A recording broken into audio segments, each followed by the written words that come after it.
Good morning and welcome to Community Coffee for today, Thursday, August 27th, to the year that shall not be named. This is Cosmo Quest. I am your host, Gillian Rhodes. Generally speaking, I am not your host on Thursdays. Somebody else is. I am the host for Mondays, but because this week is a little bit mad, for the normal people, it's you get me twice. And aren't you lucky? So due to some tech oops earlier, those who came in early on the stream had about 30 seconds of me just kind of staring blankly at the camera.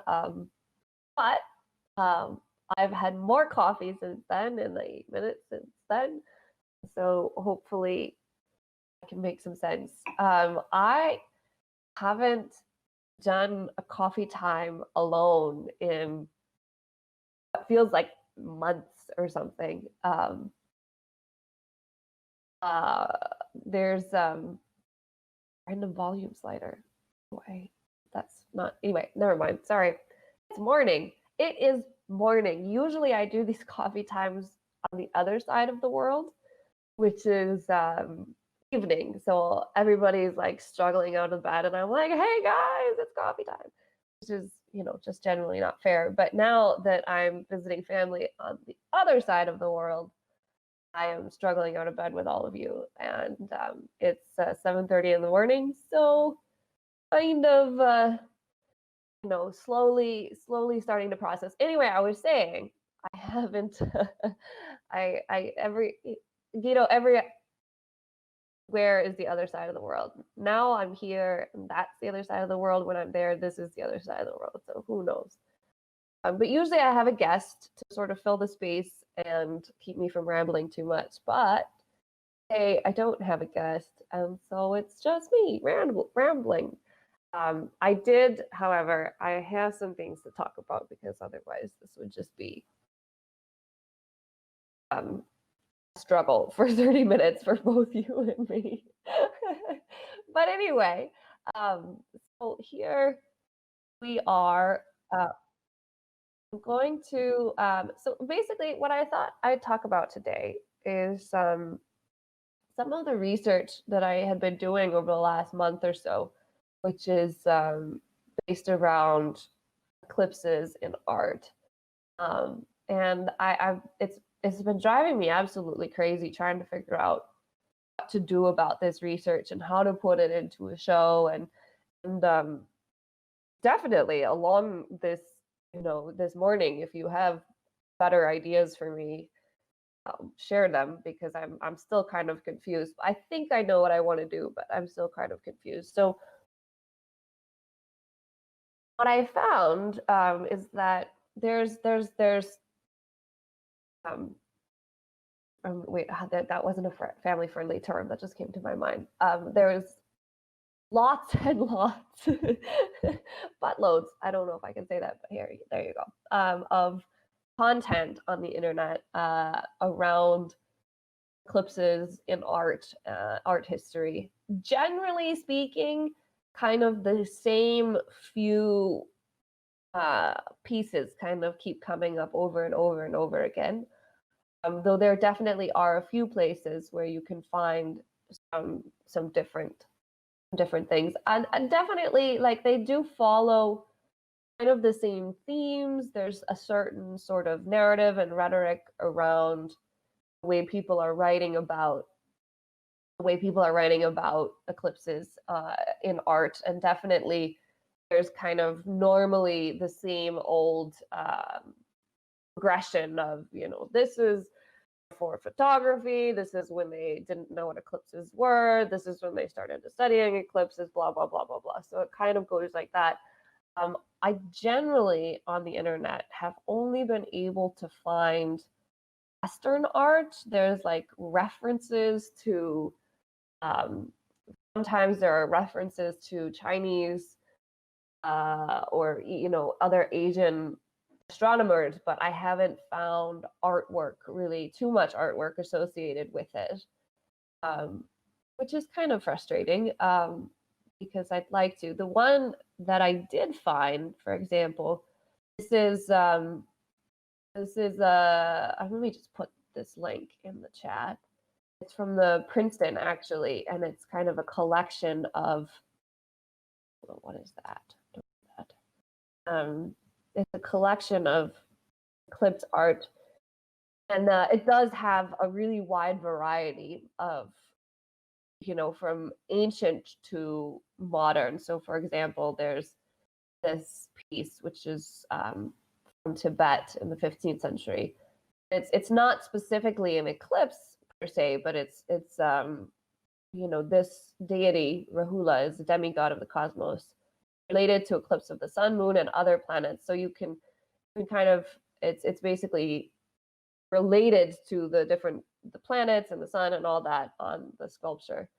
And so I thought that was kind of interesting, though there is, for example, here it references China, Japan, Korea, and you can see some of the,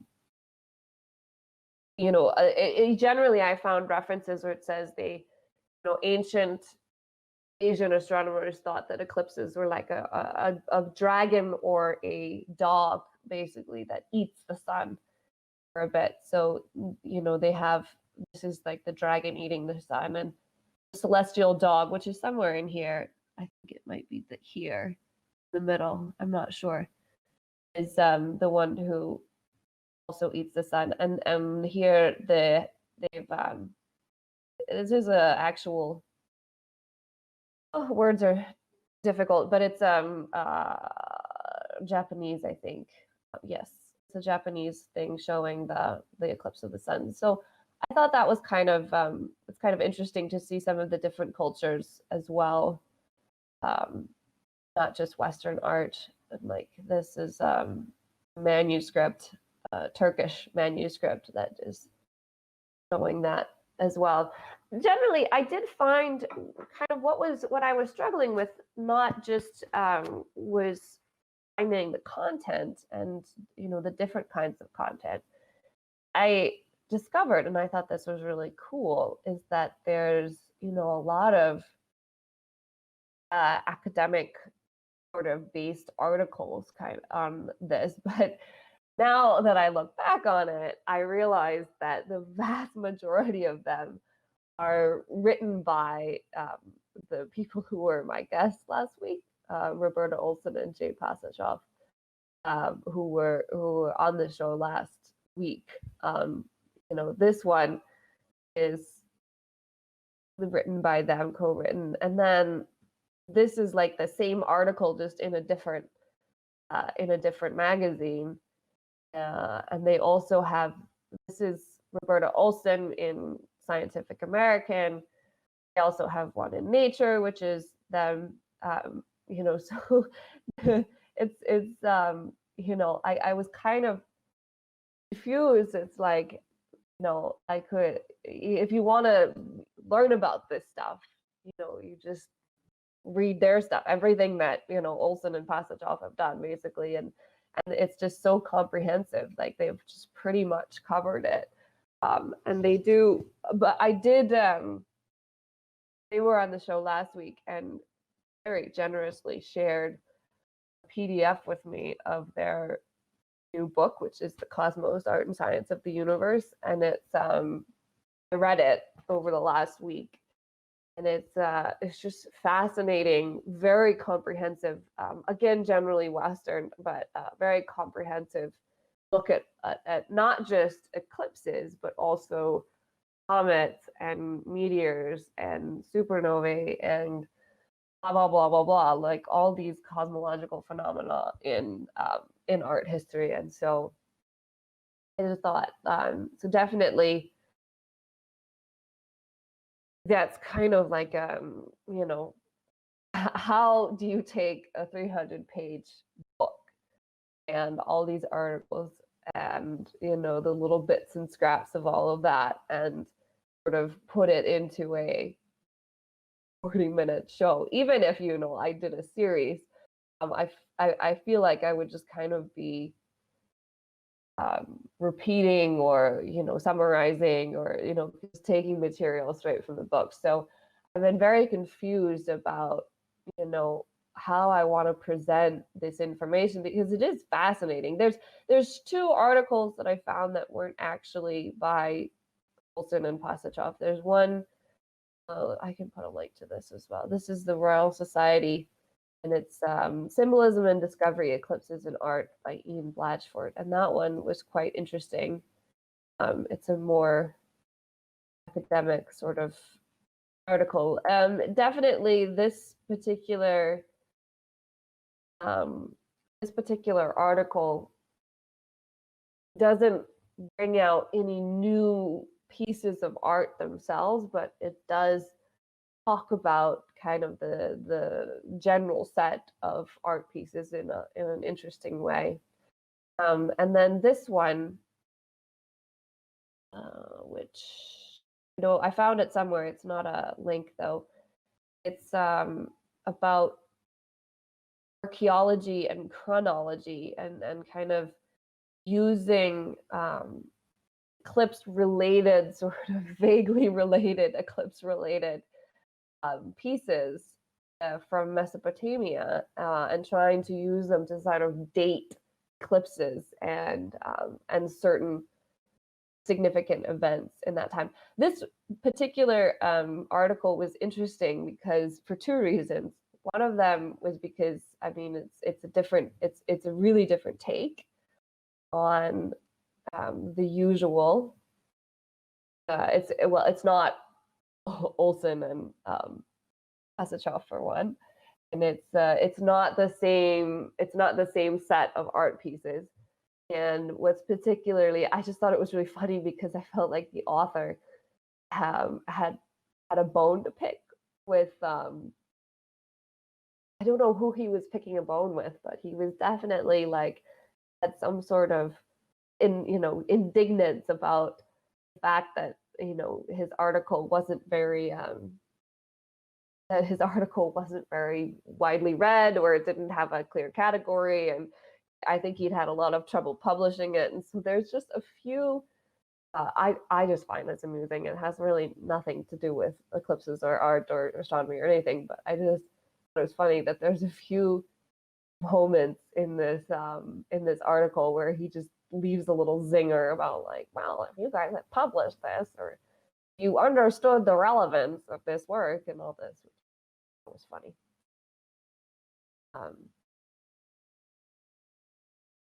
I'm just kind of scrolling through this so you can see what he's talking about.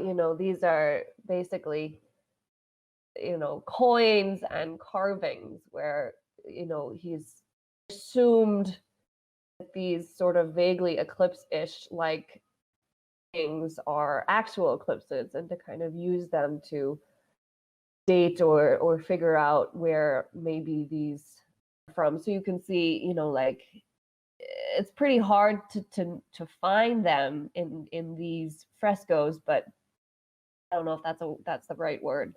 I don't think it is, but anyway, somebody in the chat can tell me what the proper word is. I have it here somewhere, but it's not coming out of my mouth. But you can see there's vaguely eclipse-like things going on here. So this article was I thought was definitely worth a read, because it was just definitely like a different take. And again, I thought a lot of the research that I was doing was like, it was fascinating. Don't get me wrong, it's fascinating, but it is all kind of in the same track. I assume now that I know a little bit more, that a lot of it is kind of the pioneering work of Roberta Olson and Jay Pasachov, who on the show last week, and then that sort of open up, like for example, what I found talking last week is that this this article from Scientific American, Giotto's portrait of Halley's Comet with Roberta Olson, was kind of the first time that people had considered this particular painting, and it kind of opened a lot of research. And so I don't necessarily know that this field was very well researched before, but it seems like it's any basic document on this topic is Olsen and Pasato pretty much, which is fine. It's just interesting to me. I did think this collection from the Princeton was really interesting because it has some modern pieces as well. This particular one, which is Roy Lichtenstein. I don't know if that's how you say his name, but there you go. This one appears a lot, but there was one of this particular collection that I thought was really interesting is that not only do they have visual art, they have some sculpture, for example, down here, but they also reference Black Star from David Bowie's album. So, and I had not watched this before. I don't know that I've really watched too many music videos with David Bowie, but I did. I sort of watched. It's like 9 minutes long, so it's a long. It's a commitment to watch for sure, but it's really interesting. The imagery is really fascinating.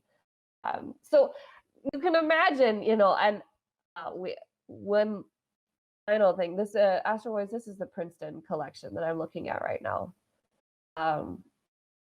One of the other things, like on this particular, where did it go? Was the Méliès, Georges Méliès, the eclipse and the courtship of the sun and the moon, which is such like, even I don't know much about film. I don't know much about film history, but like even I have seen the clip of the capsule landing in the eye of the moon in this. So I thought it was interesting that they had included in this collection, not only were they having the visual art, but there's David Bowie is there and this film is there, and it just made me wonder, like, if you kind of expand if you expand your research to other forms, like in this particular article, right, it's not paintings, it's the eclipses are there, that if you kind of expand the idea to film, like then now you just have an even bigger you have an even bigger rabbit hole to go down, and I was already like well and truly down the rabbit hole. So I think now, kind of having more or less read all of this stuff and looked around it a bit and interviewed the two of them last week, I think probably what I'll do is just kind of pick out some favorites, maybe like 5 or 6 of just my favorites aesthetically, and just kind of talk about those and point people to further research if they're interested. But I think because I had talked about at some point, doing like a whole series and being like, here's this is that, this is this, ancient and Middle Ages and Renaissance and modern and more modern and modern, contemporary, postmodern, blah blah blah blah blah. I think it would just get a little bit out of control and also become like a research project that I'm not particularly ready to like jump down, because if I want to do it properly, and that's my problem, is that I always want to do this stuff properly. If I get into that, then it's like, you're just done. It's down the rabbit hole, like and otherwise, yeah. Then you start to look at like cave art, and you just lost and confused. So I think I'm not planning on doing a master's or a PhD in this topic. So I think probably what I'll do is to just kind of take some of the ones that just really stand out to me and my aesthetic sense, and then just kind of talk about those. There was actually, when I started kind of looking into this stuff, I was in touch with other reasons, but anyway, I was in touch with Mike Simons from Astronomers Without Borders. Hang on a minute. I'll continue that story, but first things first, disguised as an adult. Thank you so much for subscribing. That's awesome. I love your username, disguised as an adult. Aren't we all? So I owe you a happy dance. Oh, thank you so much for subscribing. You're awesome. Definitely. Your bits and subs are the reason that we at CosmoQuest can do what we do. And that's awesome. Thank you. May your day be perfect. May your day be perfect. One of these, I think it was on Monday, Fenwell was asking me to do my happy dance. So you can GIF it for like when people GIF it. I know I'm gonna not never mind. It's like my name, Gillian. Confusing. Anyway, I'm not gonna go into that rabbit hole. Speaking of rabbit holes, so you can make it into a little animated thing for when people subscribe, and I'm totally down for it. You just need to tell me what to do, and I'll do it. Okay. Now, since in the time that I took to celebrate Disguised as an adult sub, I have completely lost my train of thought and what I was talking about before that happened. If anybody would like to remind me in the chat. I thought I was like almost awake, but apparently not. Apparently not. It is still not yet 8 in the morning. So I'd like to say that's fine, right? But so yeah, basically there's lots if you're interested in this stuff, the eclipse art and art history and all this stuff, you know, as a kind of like a basic overview of stuff, like it's, you can find it easily, you know. I think some of the main there's a few just pieces that just get referenced everywhere. The Vision of Saint Benedict, Dionysius converting the pagan philosophers. This one is just referenced all over the place. There's this one, Isaac and Rebecca spied upon. This one is all over the place.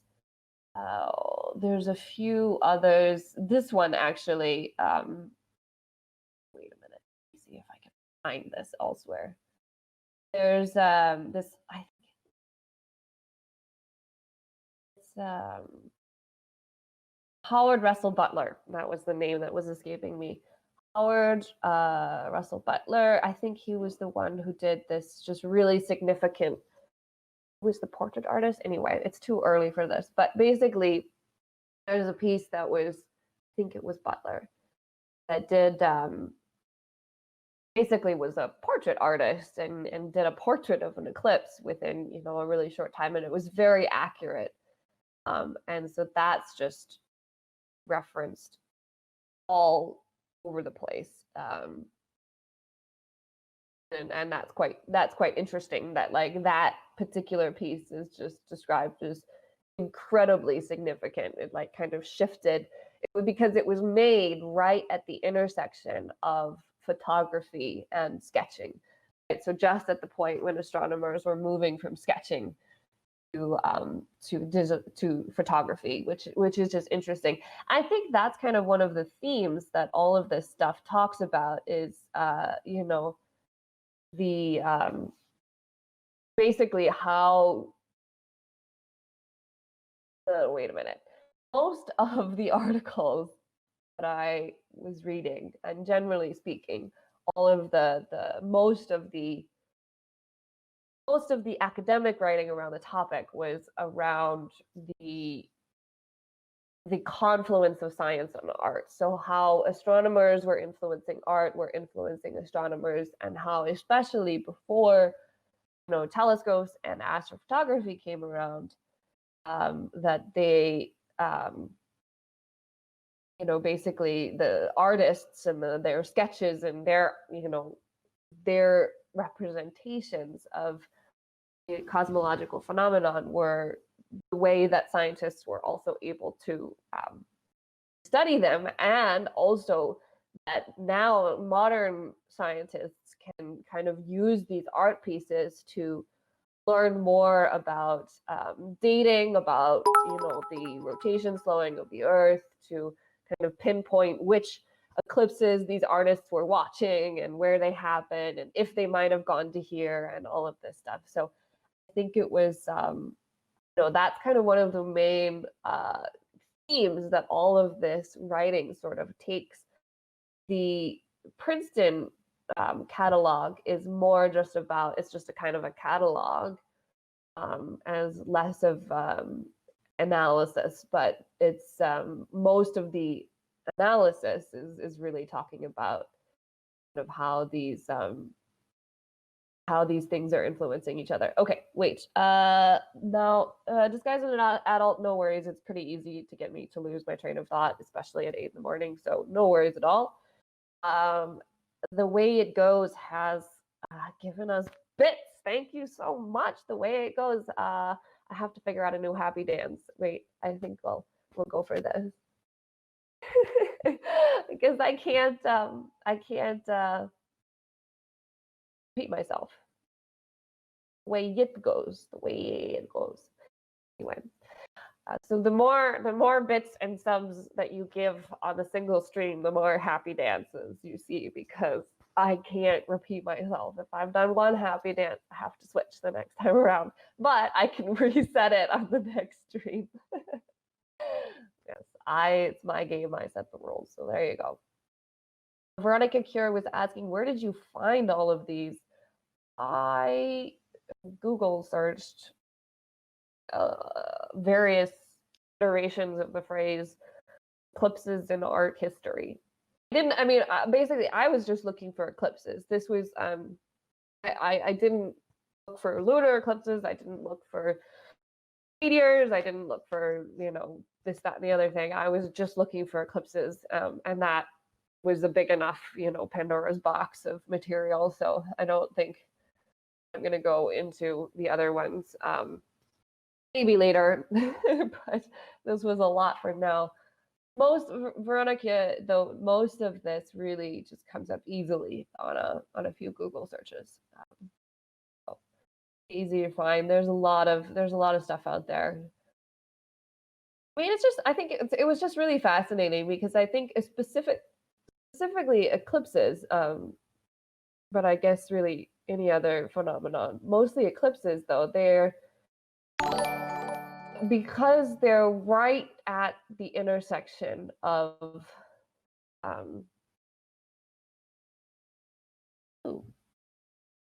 somebody else has subscribed. I just really, like I said, it doesn't take much to get me to lose my train of thought. It just goes out. Let me try and finish that thought, and then I'll do the happy dance. But I think what's particularly interesting for me, looking at this as an artist and an astronomy enthusiast, is that eclipses really, perhaps more than any other phenomenon, but perhaps, inspire, especially total solar eclipses, just seem to, I've never seen one myself, but they seem to inspire such a sense of awe and mystery and sublimity that kind of is associated with art, and that these art pieces, and particularly art about eclipses, is just at this really interesting point where both artists and scientists find just a huge amount of common ground. And there's something about this phenomenon that just ties these two together so tightly. And I think, like, modern and contemporary, not so much, because obviously, people can just photograph, in incredible detail the eclipses. Whereas, before photography, they were, they really relied on each other.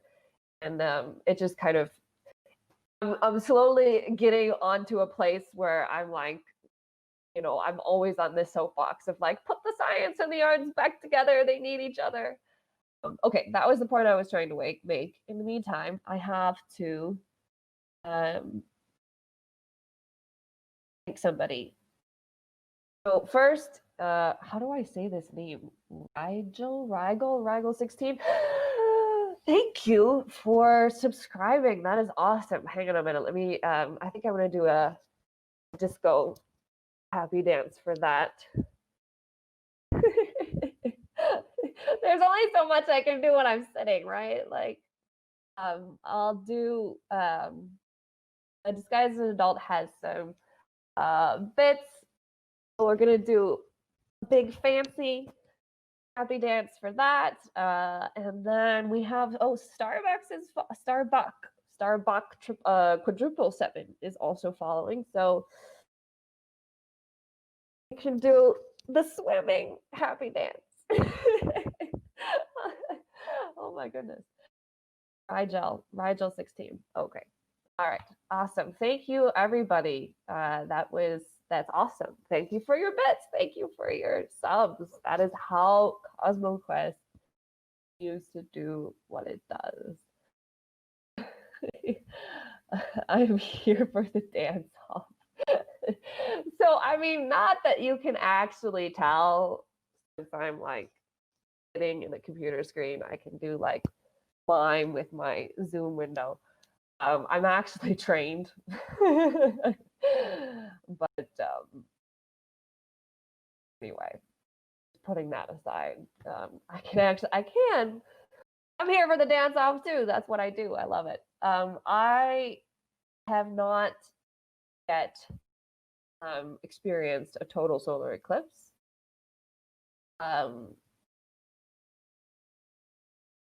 Which everybody is saying that has seen it. It's just apparently a really special thing, and I believe it. I mean, I believe it. I like basically forced my parents to go see the 2017 one because I was on the other side of the world. And then recently got to see the annular eclipse, but I'm just really hoping that one day it works out. I'm on the right side of the world when this happens. Astro-wise, plan for 2024 in North America. I'd love to say that I'm going to plan for it. I'm just really spectacularly awful at planning anything. So yes, I'd love to. I'd love to think that that's going to happen, but just the idea of like knowing where I'm going to be and what I'm going to be doing next year, and that's like 3 years away. So let's see what happens. But sometime, kind of like I've also decided sometime in my life I'm going to have a cat, but that's also kind of up in the air, like when that would be possible. Well, my friends, I've just taken the last swallow of coffee, and it is 8:08 or 8 past the hour, wherever hour you happen to be. So I'm going to wrap this up. Thank you for joining me this morning. This has been Community Coffee, CosmoQuest. CosmoQuest is product of the Planetary Science Institute. They just do the most incredible outreach and education and communication. There's mostly daily, there's a mostly daily space news roundup. Now we're on hiatus, but soon in the next couple of weeks, the casts are starting up again. Astronomy cast, weekly space hangout, all of this stuff. So there's just tons of material about space, and it's really awesome. And not only is it great podcasting, it's also a great community. And the kind of the people behind the CosmoQuest are just incredible. I was really happy to discover this community and be part of it. So definitely, if you're interested and you'd like to come out and hang out with awesome people, talk about space, maybe volunteer, get involved in CosmoQuest. You can also do community coffee. You can also learn to produce, to host, to kind of just help the system going. We would love to have you, and not only just to volunteer, but just to kind of be around and hang out with us. So definitely somebody in the chat will put the social and Discord links, and definitely come and hang out with us and support us on Patreon and your subs and your bits and all of that. That is how CosmoQuest runs, basically. It's on your support. So thank you so much for everybody who gave their subs and for hanging out today and having some coffee time in the morning before you go off on your day. So thank you, and see you for the daily space in a little bit. Bye-bye.